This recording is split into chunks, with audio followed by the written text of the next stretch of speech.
स्वागत है आप सभी का। इंडिया न्यूज देख रहे हैं आप। मैं हूं आपके साथ पराग गुप्ता। शुरुआत करेंगे बुलेटिन की लखनऊ से बड़ी खबर के साथ। सीएम ने आक्रांताओं पर हमला बोला है। आक्रांताओं का नाम लेने वाला आज कोई नहीं है और सीएम ने कहा कि वीर साहिबजादे हमेशा किए जाएंगे याद। साहिबजादों ने देश धर्म के लिए बलिदान दिया था। 4 साहिबजादे देश के हर पाठ्यक्रम का हिस्सा बने। मुख्यमंत्री का ये बयान सामने आए हैं। उन्होंने कहा कि साहिबजादों ने देश और धर्म के लिए बलिदान दिया था। 4 साहिबजादे देश के हर पाठ्यक्रम का हिस्सा बने। मुख्यमंत्री का बयान सामने आया है।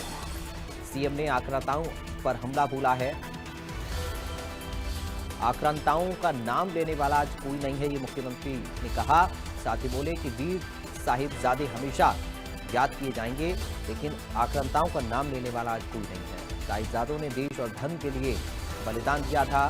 देश के हर पाठ्यक्रम का हिस्सा बने 4 साहिबजादे। तो ये बड़ी जानकारी इस वक्त आपको बता रही है। सीएम के बयान को लेकर ये बड़ी खबर सामने आ रही है।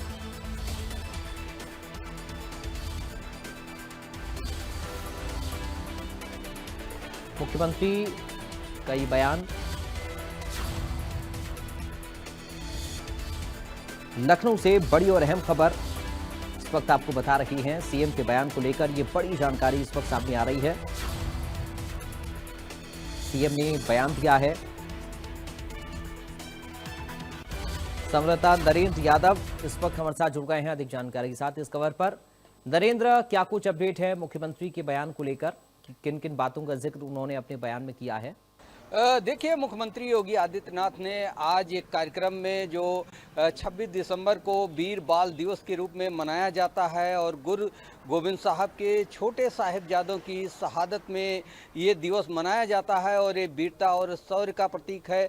मुख्यमंत्री योगी आदित्यनाथ ने इस समारोह में, इस कार्यक्रम में अपने संबोधन में साफ तौर पर कहा कि अब आक्रांताओं को याद करने वाला कोई नहीं है। उन्होंने औरंगजेब का जिक्र करते हुए कहा कि आज उनकी कौम उनको याद नहीं कर रही है। वो देश के लिए एक घातक थे और उन्होंने आक्रमण किया, आक्रांता थे। उनके दुष्कर्मों को, उनके दुष्प्रचार को, उनके जो कार्य हैं उसको कोई याद करने वाला नहीं है। जबकि गुरु तेग बहादुर और जिस तरीके से ये बाल जो शहीद हुए हैं साहिबजादे, इन्होंने देश की रक्षा, सुरक्षा और धर्म की रक्षा के लिए अपना बलिदान दिया है। इनको देश याद करता है और हमेशा याद करता रहेगा।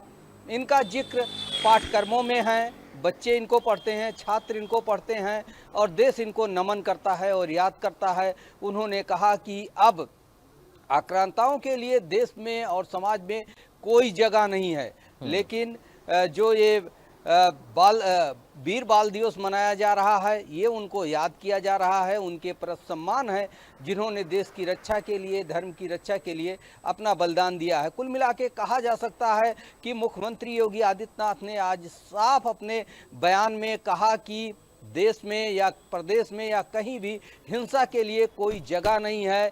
इतिहास उनको जो है याद नहीं करेगा। जो आक्रमण किए हैं या तमाम धर्म विरोधी, देश विरोधी गतिविधियों में शामिल हैं, देश उन्हीं को याद करता है जो देश की रक्षा के लिए, देश के विकास के लिए और धर्म की स्थापना के लिए काम करते हैं। तो इस अवसर पर उन्होंने बाल वीरों को याद करते हुए उन्होंने अपने बयान दिए हैं। पराग, बहुत शुक्रिया आपका नरेंद्र यादव तमाम जानकारी और इस पूरी बातचीत के लिए। बढ़ते हैं आगे, बात करेंगे बरेली से खबर की, जहां पर तौकीर रजा समेत 46 आरोपियों के खिलाफ चार्जशीट। अब तक कुल 9 मुकदमों में चार्जशीट दाखिल हुई। बरेली से खबर आपको दे रहे हैं। पुलिस ने 90 लोगों के खिलाफ कोर्ट में चार्जशीट जमा की है। क्राइम ब्रांच ने कोतवाली पे मुकदमा दर्ज कर चार्जशीट दी है। डीआईजी अजय साहनी की एसआईटी की टीम ये जांच कर रही है। तो बड़ी खबर इस वक्त, इस पूरी खबर को लेकर ये ताज़ा अपडेट सामने आ रहा है। तौकीर रजा समेत 46 आरोपियों के खिलाफ चार्जशीट दाखिल की गई है। अब तक कुल 9 मुकदमों की चार्जशीट दाखिल हुई है। बरेली से ये बड़ी खबर इस वक्त सामने आ रही है।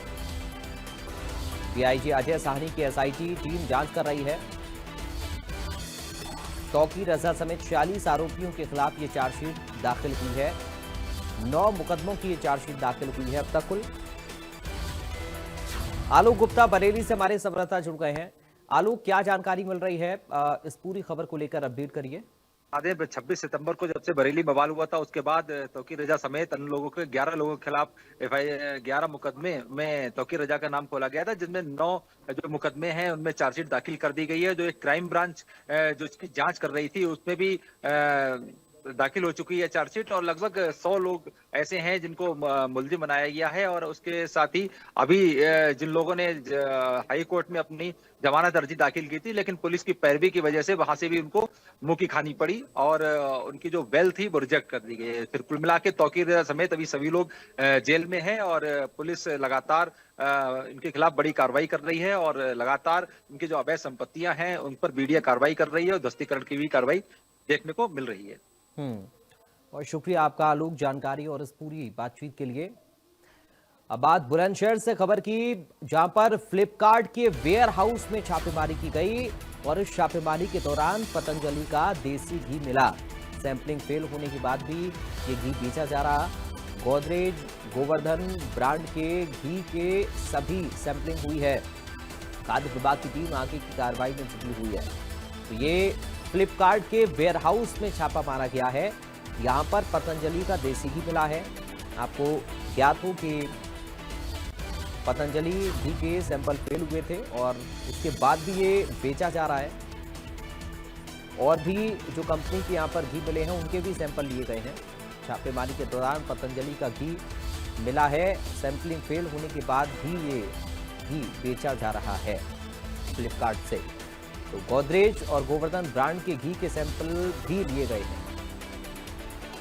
पुनीत शर्मा संवाददाता इस वक्त हमारे साथ जुड़ गए हैं। पुनीत, क्या रहा इस पूरी छापेमारी में?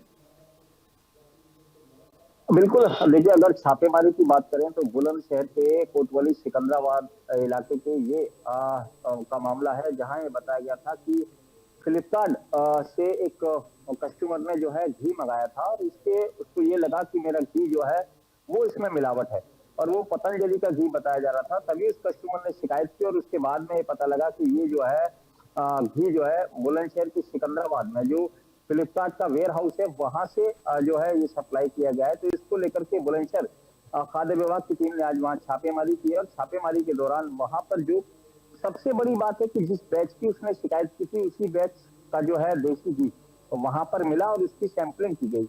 इसके साथ साथ मैं बताना चाहूंगा कि 2 और जो ब्रांड हैं उनकी भी जो है वहां सैंपलिंग की गई थी, जिसमें ये बताया गया है कि इनकी भी सैंपलिंग की गई है और इनकी भी रिपोर्ट हमने लैब को भेज दी है।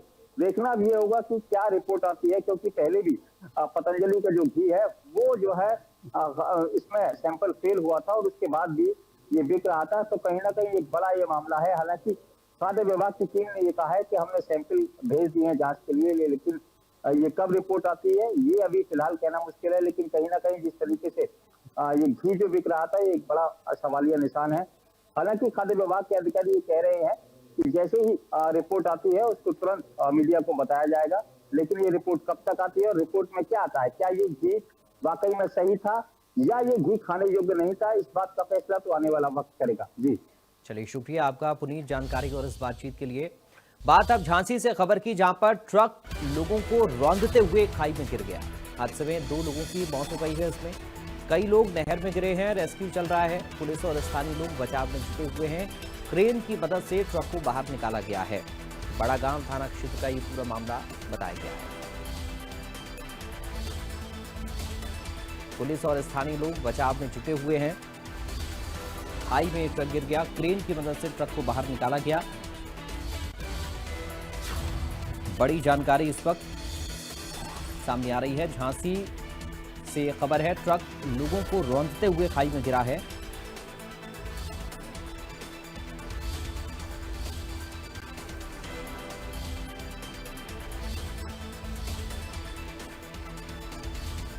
पुलिस और स्थानीय लोग तुरंत राहत और बचाव कार्य में जुट गए। जो लोग गिरे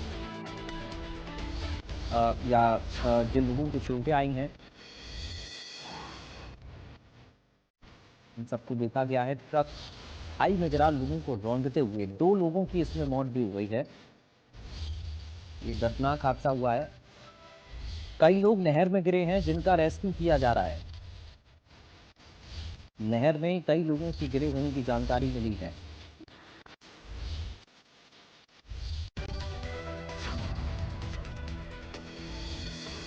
झांसी से खबर है, जहां पर ट्रक लोगों को रौंदते हुए खाई में गिरा है।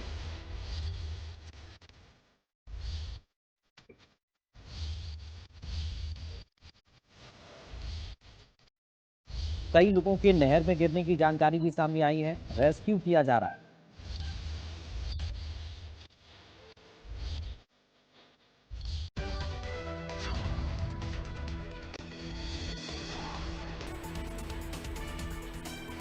बड़ी जानकारी झांसी से इस वक्त मिल रही है। 2 लोगों की मौत हुई है इस पूरे घटनाक्रम में और कई लोग नहर में गिरे हैं, जिनका रेस्क्यू किया जा रहा है। पुलिस और जो आसपास के लोग हैं, स्थानीय लोग हैं, वो बचाव कार्य में जुटे हुए हैं।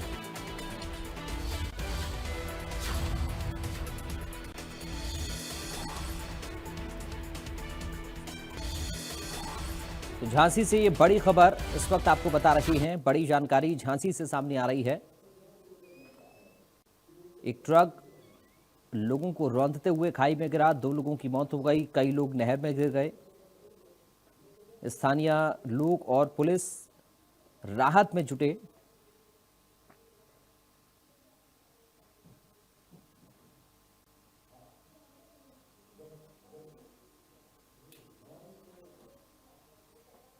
झांसी से ये बड़ी खबर है, जहां पर 2 लोगों की मौत इस हादसे में हुई है। एक ट्रक लोगों को रौंदता हुआ खाई में जा गिरा, कई लोग नहर में गिर गए। इस हादसे में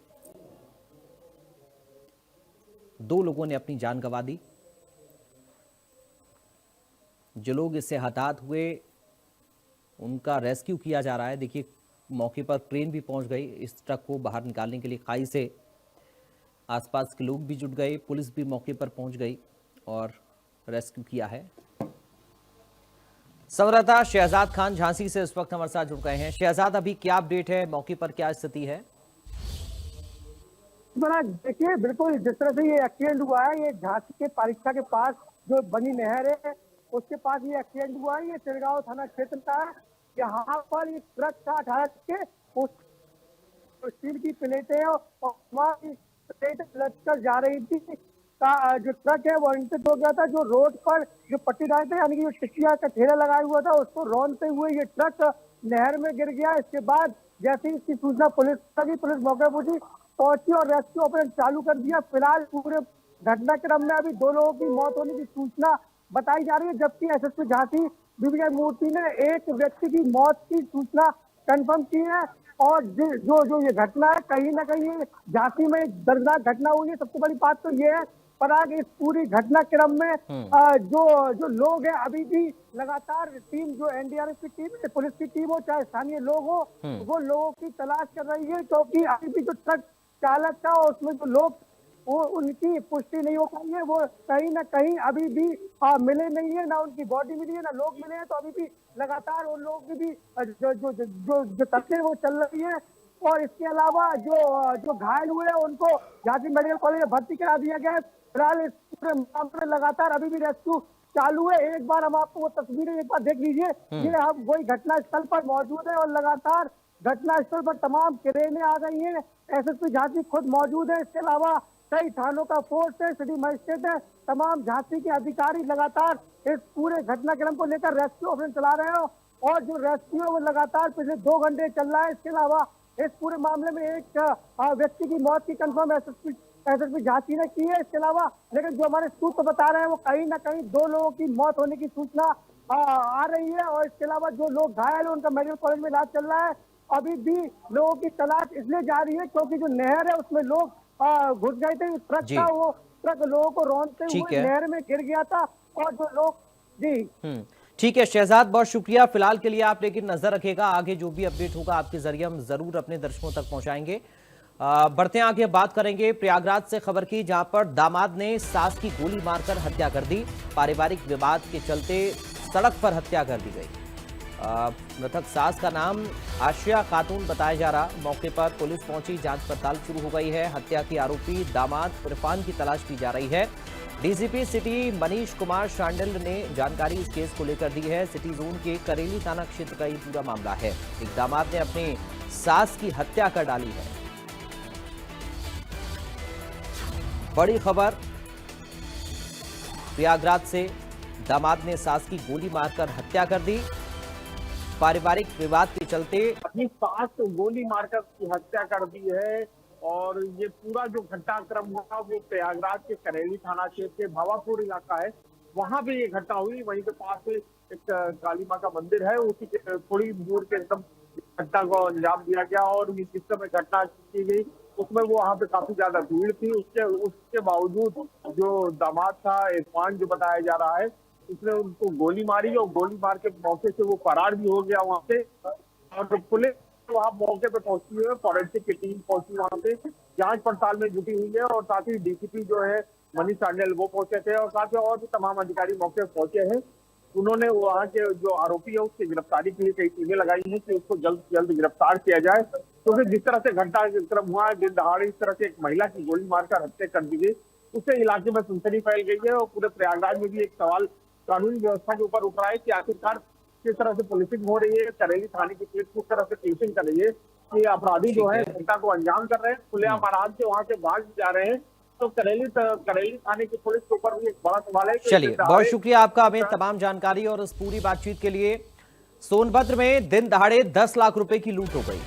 बीएसपी विधायक के अकाउंटेंट से नकदी छीन ली गई। पुलिस की 4 से अधिक टीमों ने सीसीटीवी फुटेज खंगाले हैं। रामलीला ग्राउंड के पास इस वारदात को अंजाम दिया गया। घटना से पूरे जिले की सुरक्षा व्यवस्था पर अब गंभीर सवाल खड़े हो रहे हैं। रॉबर्ट्सगंज कोतवाली में सुरक्षा व्यवस्था पर सवाल है। रामलीला ग्राउंड के पास ये वारदात हुई है। घटना से जिले की सुरक्षा व्यवस्था पर सवाल है, पुलिस की मुस्तैदी पर सवाल है, कानून व्यवस्था पर सवाल उठ रहे हैं। दिन दहाड़े 10 लाख रुपए की लूट हुई है सोनभद्र में। यहां पर बीएसपी विधायक के अकाउंटेंट से नकदी छीनी गई है। अंशुमन पांडे जुड़ गए संवाददाता हमारे साथ।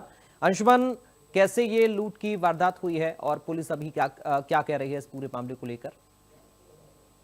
जी बिल्कुल, बता दें कि मामला सोनभद्र के रॉबर्ट्सगंज कोतवाली क्षेत्र के रामलीला ग्राउंड के सामने है। दरअसल छात्र शक्ति कंपनी का मैनेजर 10 लाख रुपए बैग में लेकर के वो जा रहे थे। इसी दौरान गाड़ी पंचर हो गई और गाड़ी पंचर होने के बाद टायर बदलने के दौरान बदमाशों के द्वारा, हौसला बुलंद बदमाशों ने 10 लाख रुपए से भरा बैग लेकर के मौके से फरार हो गए। हालांकि इस घटना की जानकारी मिलने के बाद तत्काल मौके पर अपर पुलिस अधीक्षक अनिल कुमार पहुंचे और उन्होंने मौके का जायजा लिया। इसके साथ ही आनन फानन में 4 से अधिक टीमें बनाई गई और उन टीमों के द्वारा जो आसपास के सीसीटीवी कैमरे हैं उनको खंगाला जा रहा है। चलिए, बहुत शुक्रिया आपका अंशुमान तमाम जानकारी और इस पूरी बातचीत के लिए। फिलहाल इन तमाम खबरों के साथ इस बुलेटिन से मुझे दीजिए इजाजत। बाकी खबरों के लिए आप बने रहिए।